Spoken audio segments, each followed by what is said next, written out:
Бүгінгі сабақтың тақырыбы кері тригонометриялық функциялар. Яғни бұрын өздеріміз білетін синус x, косинус x, тангенс x және котангенс x функцияларына кері болатын функцияларды анықтаймыз. Яғни анықтама бойынша а санының арк синусы деп синусы аға тең болатын минус пи бөлінген 2 плюс пи бөлінген 2 кесіндісіне тиісті альфа санын айтады, бұрышы немесе. Яғни оны бүйтіп жазамыз. Арк синус а тең альфа. Яғни а санының арк синусы деп қандай да бір альфа бұрышын айтамыз. Және ол альфа бұрышы минус пи бөлінген 2 плюс пи бөлінген 2 кесіндісіне тиісті болады. Және де аның мәні минус 1 мен плюс 1-дің аралығында болған кезде ғана арк синус а өрнегінің мағынасы болады. Яғни біз жазып қояйық. Аның мәні минус 1 мен плюс 1-дің арасына тиісті деп. Бұл арк синустың анықтамасы. Немесе біз былай деп айтсақ болады. Арк синус 2-ден 1-дің мәні. Яғни синустың қанша градустағы мәні 2-ден 1 болады. Сөйлеміне кері сөйлем. Сонда арк синус 2-ден 1-дің мәні пи бөлінген 6-ға тең болады. Себебі синус пи бөлінген 6-да 2-ден 1-ге тең. Себебі синус пи бөлінген 6 2-ден 1 болады. Және пи бөлінген 6 минус пи бөлінген 2 плюс пи бөлінген 2 аралығына тиісті. Себебі синус функциясы осы минус пи бөлінген 2 плюс пи бөлінген 2 аралығында өспелі функция. Егер функция қандай да бір аралықта өспелі болса, онда оның кері функциясы бар. Сонда минус пи бөлінген 2 плюс пи бөлінген 2 аралығында синус x функциясына кері функция бар. Оны біз арк синус функциясы деп атайды екенбіз. Бұл бірінші арк синустың анықтамасы. Енді арк синус айталық минус 2-ден түбірасында 3 болсын. Менің қалай табамыз? Арк синус x функциясы тақ функция. Себебі оның графигі бүйтіп салсақ болады. Минус 1 плюс 1. Мына жақтан минус пи бөлінген 2 плюс пи бөлінген 2. Яғни тура функцияның мәндер облысы оның кері функциясының анықталу облысы болады, ал тура функцияның анықталу облысы болатын аралық керісінше мәндер облысы болады. Сонда біздің арк синус x функциямыздың графигі мынандай болады.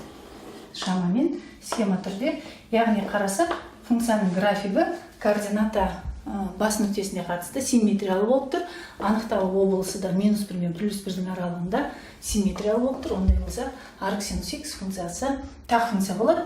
Ендеше минусты біз алдына шығарып жіберіп, арк синус 2-ден түбірасында 3-тің мәнін таба аламыз. Арк синус 2-ден түбірасында 3-тің мәні пи бөлінген 3-ге тең. Себебі синус пи бөлінген 3-те 2-ден түбірасында 2 болады. Яғни арк синустың мәні оң болған кезде біз бірден өзін табамыз да, ал теріс болған кезде минусты алдына шығарып жіберіп, оң мәндегі нәтижесін жазып қоямыз. Енді арк косинус аға анықтама берейік. А санының арк косинусы деп, арк косинус аны айтады, а болатындай, яғни косинусы а болатын альфа бұрышын айтамыз. Бұндағы альфа бұрышы 0 мен пи, 0 пи кесіндісінде жату керек. 0 пи кесіндісінде жату керек, себебі біздің косинусымыздың графигі бойынша естеріңде болса, ол 0 пи аралығында кемемелі. Яғни 0-де 1-ге тең, мына жерде пи бөлінген 2, пи-де минус 1-ге тең болатын еді. Осыған дейін функция кемемелі болатын. Бұл косинустың осы аралықтағы графигі.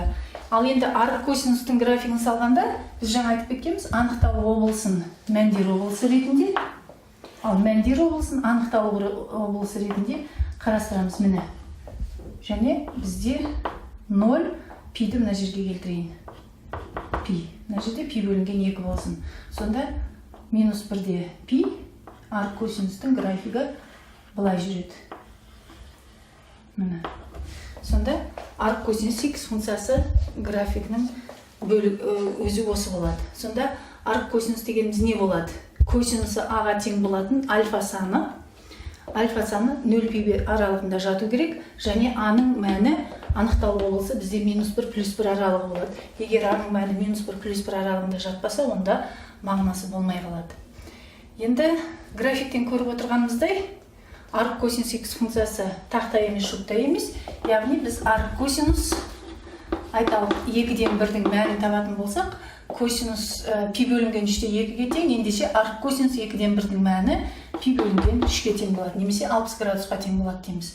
Ал енді арк косинус минус 2-ден түп арасында 2 десек, ол тақта емес, жұпта емес болғандықтан, минус болғандағы мәнін біз екінші ширектен аламыз, яғни пи азайту арқылы арк косинус 2-ден түп арасында 2 дейміз. Сонда пи азайту, енді арк косинус 2-ден түп арасында 2-нің мәні пи бөлінген 4 болады. Себебі косинус пи бөлінген 4-те 2-ден түп арасында 2-ге тең. Енді ортақ бөлімге келтіріп жіберсек, мынаған 4 пиден 1 пиді аламыз, 3 пи. Сонда қарасақ, арк косинус минус 2-ден түп арасында 2 болғандағы мәні, арк косинус минус 2-ден түп арасында 2-нің мәні 4-тен 3 пиге тең болады екен. Оң болған кезде, мінекей, бірінші ширектің бұрышы, ал теріс болған кезде екінші ширектің бұрышы болады. Арктангенс А. Арктангенс А дегеніміз тангенсі Аға тең болатын альфа бұрышы қай аралықта жату керек. Яғни оны біз бүйтіп жазамыз. Арктангенс А тең альфаға, яғни тангенсі Аға тең болатын альфа бұрышын А санының арктангенсі деп атаймыз. Және альфа пи минус пи бөлінген 2 мен пи бөлінген 2 аралығына тиісті болу керек. Ал А саны кез келген сан болады, себебі бұл жерде біз тангенс функциясы А кез келген деп жазайық. Кез келген. Сонда арктангенстің графигі мынандай түрде болады. Минус пи бөлінген 2 плюс пи бөлінген 2 аралығында. Жалпы біз білеміз, тангенс өспелі функция, олай болса, оған кері функциясы да өспелі функция болады. Шамамен біз схемасын былай сызамыз. Сонда мәні минус пи бөлінген, плюс пи бөлінген 2-нің арасында өзгереді, мінекей. Ал анықталу облысы кез келген сан болады. Енді өзіміз графиктен көріп отырғандай, арктангенс А функциясы, яғни мәні өрнегі дейміз ба, тақ функция болады екен. Арктангенс минус А болса, минусты алдына шығарып жіберуге болады, тақ болғандықтан. Арктангенс А деп. Мысалы, арктангенс айталық түп арасында 3 болсын. Арктангенстің түп арасында 3-тегі мәні пи бөлінген 3 болады. Себебі тангенс пи бөлінген 3-те түп арасында 3-ге тең болады, және пи бөлінген 3 минус пи бөлінген 2 мен плюс пи бөлінген 2 аралығына тиісті. Ал енді арктангенс айталық минус 3-тен түп арасында 3-тің мәнін табу керек болса, сол тақ функция болғандықтан минусты алдына шығарып жібереміз.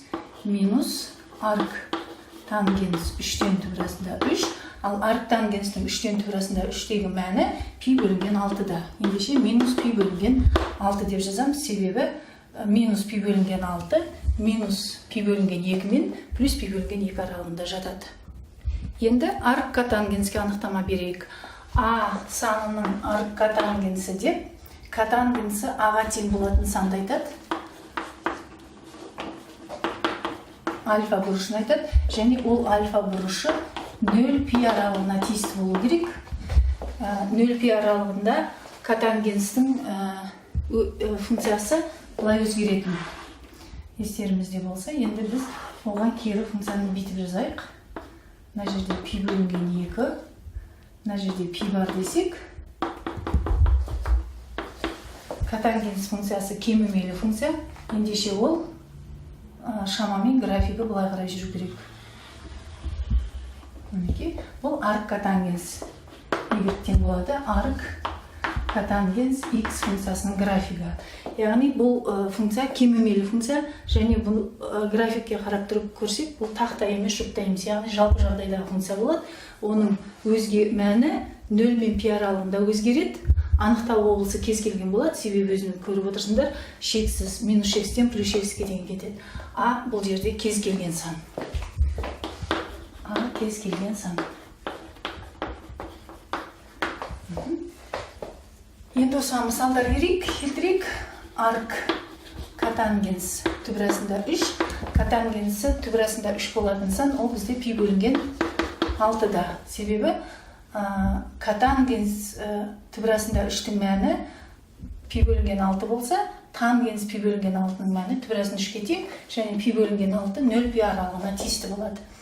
Сол сияқты арк котангенс айталық минус 3-тен түбірасында 3-тің мәнін тап десе, біз өзіміз жаңа айтып кеттік, котангенс, арк котангенс функциясы тақта емес, жұпта емес график бойынша. Олай болса, біз минусты алдына да шығара алмаймыз, тастап та кете алмаймыз. Енді олай болса, біз 0 пи аралығында анықталатын болғандықтан, мынаны білеміз, мінекей 0 пи аралығында оң мәндерді бірінші ширектен, теріс мәндерді екінші ширектен аламыз. Ендеше пиден алып тастау арқылы теріс мәнін анықтаймыз. Сонда пи минус арк котангенс 3-тен түбірасында 3.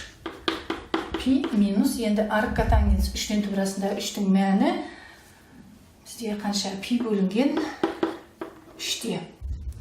Олай болса, ортақ бөлімге келтіріп жіберсек, 2 пи бөлінген 3 деген сан шығады екен. Арк синус, арк косинус, арк тангенс өрнектерін пайдаланып, мына өрнектің мәнін табайық. Жақшаның ішінде тұрған өрнекті бірінші орындасақ, арк тангенс 3-тен түбірасында 3-тің мәні пи бөлінген 6-ға тең. Себебі тангенс пи бөлінген 6-да 3-тен түбірасында 3 болады. Яғни керісінше тексеруімізге болады. 2-ден 1, арк синус 2-ден түбірасында 3-тің мәні пи бөлінген 3-ке тең. Яғни синус пи бөлінген 3-те 2-ден түбірасында 3 болады. Есімізде. Енді жақшаның ішінде тұрған өрнекті ықшамдап алатын болсақ, мынау 5 пи бөлінген 6 болады. Бөлшектің алымына көбейтіледі. Мынау пи бөлінген 6 болады. 5 пи бөлінген 6-тан пи бөлінген 6-ны азайтатын болсақ, 4 пи бөлінген 6. Оны 2-ге қысқартып жіберсек, тангенс 2 пи бөлінген 3 болады. Енді тангенс 2 пи бөлінген 3-тің мәнін келтіру формуласы бойынша тауып алсақ болады. Сонда тангенс немесе 2 пи бөлінген 3, ол пи бөлінген 3, немесе бүйтіп жазайық. Пи минус пи бөлінген 3 деп. Келтіру формуласы бойынша. Сонда ортақ бөлімге келтірсең 3, 3-тен 1 пиді алсаң 2 пи шығады. Ал пи минус пи бөлінген 3 екінші ширектің бұрышы, олай болса екінші ширекте тангенсінің таңбасы минус, пи болғанда тангенс атын өзгертпейді, пи бөлінген 3 деп жазамыз. Ал тангенстің пи бөлінген 3-тегі мәні түбірасында 3-ке тең. Онда берілген өрнектің мәні түбірасында 3-ке тең болады екен. Мына өрнектің мәнін табайық. Арк синус 2-ден түбірасында 3-тің мәні пи бөлінген 3-ке тең. Қосу. Ал арк косинус 2-ден түбірасында 3-тің мәні пи бөлінген 6-ға тең екенін білеміз. Себебі пи бөлінген 6 косинустың мәні 2-ден түбірасында 3 болады. Енді ортақ бөлімге келтіре салайық. 6-ны 3-ке бөлсек 2 болады. 2 пиге 1 пиді қоссақ 3 пи. Енді 3 пи мен 6 пи 3-ке қысқарады. Пи бөлінген 2-ке тең болады. Осыдан біз мынандай формула жазсақ та болады. Арк синус альфа қосылған арк косинус альфа тең пи бөлінген 2 деп.